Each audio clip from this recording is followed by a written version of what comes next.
Welcome to WCrypto. Hello, my friends. Welcome back to WCrypto. Since yesterday's update, I'm still holding my full long exposure. And yes, it's deep in the red right now. In the past 24 hours, about $2.1 billion in positions were liquidated. Roughly $1.68 billion of that came from longs, and around $418 million from shorts.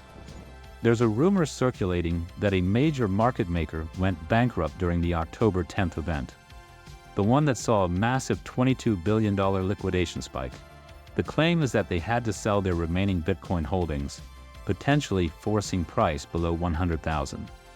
Another rumor suggests a market maker is pursuing legal action against Binance, something Binance officially denied. It all feels like a coordinated fear campaign, just like the sudden push of the new bear market narrative. But think about it. If everyone believes the top is in, they all rush for the exit at once, and that panic alone creates the very drop they fear. When people assume the downturn has started and begin selling at any level just to get out, they amplify the fall. That kind of behavior makes little sense in Q4 of what should still be a strong year. Remember why Bitcoin moves in 4-year cycles? It's built directly into the code through the halving mechanism, which reduces new supply on a fixed schedule. Nothing else drives that rhythm. This latest dip, even slightly below 99,000, could simply be a natural reset before the next phase begins. We'll have to wait and see how the market digests it. Looking at the current Bitcoin Tether liquidation heat map, there's heavy short side liquidity stacked above the market, mostly between 108,000 and 116,000. That zone could trigger a short squeeze if price climbs into it.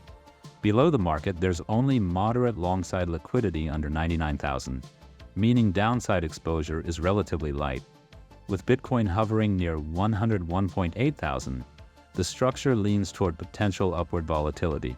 A break above 110,000 could ignite a cascade of short liquidations, while a drop below 99,000 could accelerate through thinner long stops.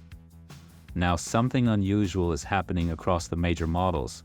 The power curve cycle cloud, the M2 money supply correlation, the stock to flow projection, and even the top 30 bull market peak indicators all currently show zero sell signals and 100% hold status. It's as if every macro model has gone out of sync simultaneously. Q4 numbers are also standing out.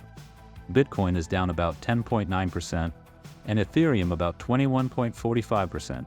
For comparison, during the bear market Q4 of 2022, Ethereum was only down about 9.9%. Seeing Bitcoin this red in Q4 is rare. It has historically only occurred during confirmed bear phases. On the 1-hour and 4-hour time frames, Bitcoin might have found short-term footing for now, though it's still too early to confirm support. We'll continue to monitor it closely. I'll continue updating you daily. Join the free Discord for real-time insights. Thanks for leaving a comment, it really helps the channel. Click the like button if you got value from this video. Subscribe and turn on the notification bell to stay updated. And see you in the next one.